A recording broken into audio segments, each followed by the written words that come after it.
العالمين والعاقبة للمتقين والصلاة والسلام على من كان نبيا وعلى بين الرحمن الرحيم وعلى آله وأصحابه أجمعين أما بعد أعوذ بالله من الشيطان الرجيم بسم الله الرحمن الرحيم وما أرسلناك إلا رحمة للعالمين صدق الله العلي العظيم وصدق رسوله النبي الأمين المبين المكين الكريم ونحن على ذلك من الشاهدين والشاكرين والحمد لله رب العالمين. شمع رسالت کے پروانوں، غوث اعظم کے دیوانوں، اولیاء کرام سے محبت کرنے والوں، آئیے اس نبی کی بارگاہ میں درود پاک پڑھیں جس کے بارے میں اللہ تبارک و تعالیٰ نے کہیں یا ایھا النبی کہہ کر کے پکارا. آئیے اس نبی کی بارگاہ میں درود پاک پڑھیں جس کے بارے میں اللہ نے کہیں یا ایھا المزمل کہہ کر کے پکارا، کہیں یا ایھا المدثر کہہ کر کے پکارا. آئیے اسی نبی کی بارگاہ میں جی لگا کر دل لگا کر محبت کے ساتھ درود پاک پڑھیں. اللہم صلی اللہ سیدنا شفیعنا مولانا محمد بارک وسلم صلی اللہ علیہ وسلم.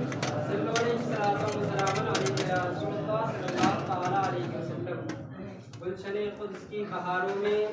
باغ جنت کا پھول لایا ہوں، عاشقوں بھر لو دامن دل کو میں حدیث رسول لایا ہوں. سبحان اللہ. اعلیٰ حضرت امام احمد رضا خان فاضل بریلوی فرماتے ہیں سرور کہوں کی مالکو مولا کہوں تجھے، سرور کہوں کی مالکو مولا کہوں تجھے،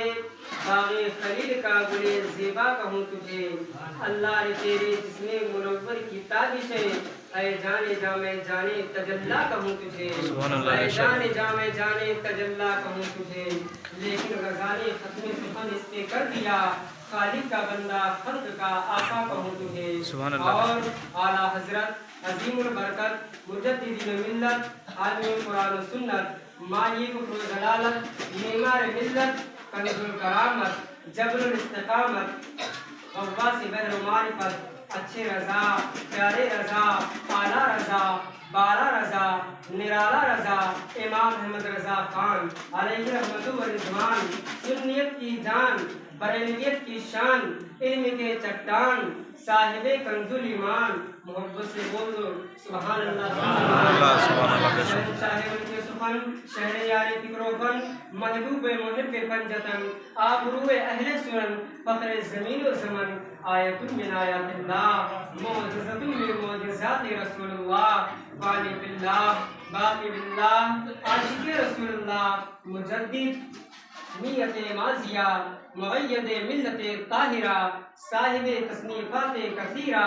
عالم دلائل طاہرہ والا حضرت جو تصدیق حق میں صدیق اکبر کا پرتو ہے، والا حضرت جو عدل و انصاف میں فاروق اعظم کا مظہر ہے، والا حضرت جو رحم و کرم میں ذوالنورین کی تصویر ہے، والا حضرت جو باطل شکنی میں حیدری شمشیر ہے. تفکر کا نام ہے اعلیٰ حضرت، تدبر کا نام ہے اعلیٰ حضرت، تقدیم کا نام ہے اعلیٰ حضرت، بین الاقوامی شہرت کے حامل ذات کا نام ہے اعلیٰ حضرت،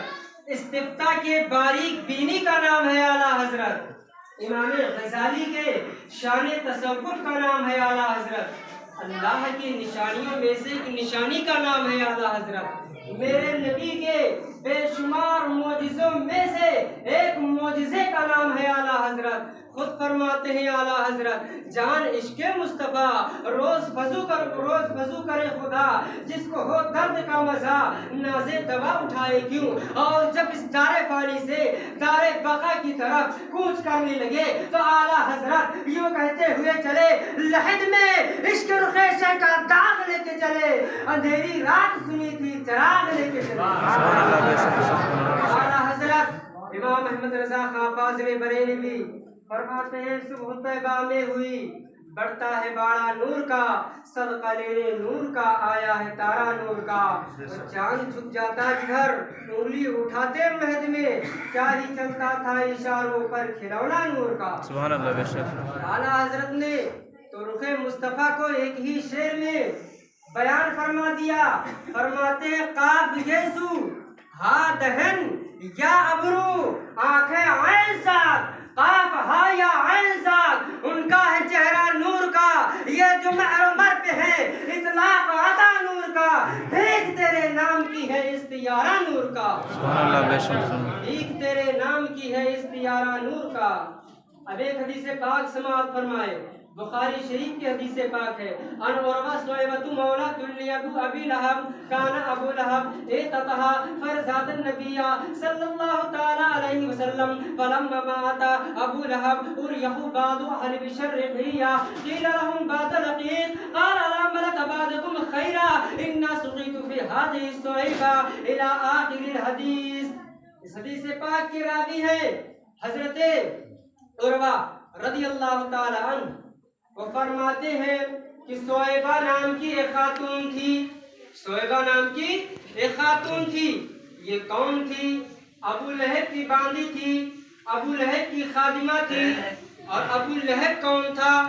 دشمن نبی، دشمن خدا، سڑا ہوا کافر، جس کی مذمت میں قرآن پاک میں ایک پوری سورت نازل ہوئی، تبت یدا ابی لہب وتب ما اغنى عنه ماله وما كسب سيصلى نارا ذات لهب وامرأته حمالة الحطب في جيدها حبل من مسد۔ یہ پوری سورت ابو لہب کی مذمت میں نازل ہوئی۔ ایسا دشمن نبی تھا ابو لہب، ایسا دشمن نبی تھا، اگرچہ رشتے میں میرے نبی کا سگا چچا تھا، رشتے میں تو بہت قریب کا تھا، لیکن مذہب اسلام اور عقیدے کے معاملے میں رشتہ نہیں دیکھا جاتا، کیونکہ جناب صدیق اکبر اپنے پیارے بیٹے عبد الرحمن کے قریب تھے، اور عبد الرحمن نے کہا ابا حضور آپ کئی بار جنگ بدر میں میری تلوار کے زد میں آئے تھے، لیکن میں نے آپ کو والد سمجھ کر چھوڑ دیا تھا، کیونکہ جنگ بدر میں پیارے صدیق اکبر پیارے مصطفیٰ کی طرف سے تھے، اور انہی کے بیٹے عبد الرحمن ابو لہب کی طرف سے تھا۔ اور عبد الرحمن نے کہا ابا حضور جنگ بدر میں آپ کئی بار میری تلوار کے زد میں آئے تھے، لیکن میں نے آپ کو والد سمجھ کر چھوڑ دیا تھا۔ جناب صدیق اکبر کے آنکھوں میں آنسو آ گئے، اور صدیق اکبر نے فرمایا اے عبد الرحمن اگر تو ایک بار بھی میری تلوار کے نیچے آ جاتا تو میں بیٹا سمجھ کر نہیں چھوڑتا، دشمن نبی سمجھ کر قتل کر دیتا، میں دشمن نبی سمجھ کر قتل کر دیتا۔ یہی پیغام اعلیٰ حضرت نے بریلی شریف سے دیا کہ دنیا والوں اگر کسی سے دشمنی کرو تو اللہ کے لیے کرو، اور دوستی کرو تو اللہ کے لیے کرو۔ ابو لہب کا رشتہ میرے نبی سے اٹوٹ تھا، سگے چچا ہے ابو لہب میرے نبی کے، لیکن دشمن نبی تھا، دشمن خدا تھا۔ جب تک ابو لہب زندہ رہا ہمیشہ آقا کی مخالفت کی اس نے، اور تکلیف پہنچانے کی، اذیت پہنچانے کی ہمیشہ اس نے کوشش کی، لیکن جب مر گیا تو کسی نے خواب میں پوچھا اے ابو لہب تیرے مرنے کے بعد تیرے ساتھ کیا کیا معاملات ہوئے؟ تو ابو لہب بولا میں بڑی سخت سزا میں رہتا ہوں، ایک عظیم عذاب میں مبتلا رہتا ہوں، لیکن جب جب سوموار کا دن آتا ہے شہادت کی سولی سے مجھے پانی پلایا جاتا ہے، مجھے سیراب کیا جاتا ہے۔ اہل خانہ نے پوچھا وہ کیوں؟ تو ابو لہب کی زبانی یہ کہانی سنیے۔ بولا کہ جب میں زندہ تھا تو میرے پاس بھاگتے ہوئے صہیبہ آئی تھی، اور بھاگتے ہوئے اس نے آ کر مجھ سے کہا تھا اے ابو لہب مبارک ہو مبارک ہو، اللہ تبارک و تعالیٰ نے تجھے ایک چاند سا بھتیجا عطا فرمایا ہے۔ محمد کی پیدائش پر، محمد کے میلاد پر صہیبہ نے آ کر مجھے ان کی پیدائش کی خبر دی تھی، تو میں خوش ہو کر میں نے کہا تھا اے صہیبہ تو نے بھتیجے کی پیدائش کی خبر دے کر مجھے خوش کیا ہے، میں بھی تجھے خوش کرتا ہوں کہ تو آج سے آزاد ہو گئی ہے، تو آج سے آزاد ہو گئی ہے۔ اور اسی انگلی سے اشارہ کر کے میں نے صہیبہ کو آزاد کیا تھا، تو نبی کے میلاد پر میرا خوش ہونا، صہیبہ کو آزاد کرنا، یہی ادا اتنی اچھی لگ گئی، یہی ادا اتنی اچھی لگ گئی کہ جب جب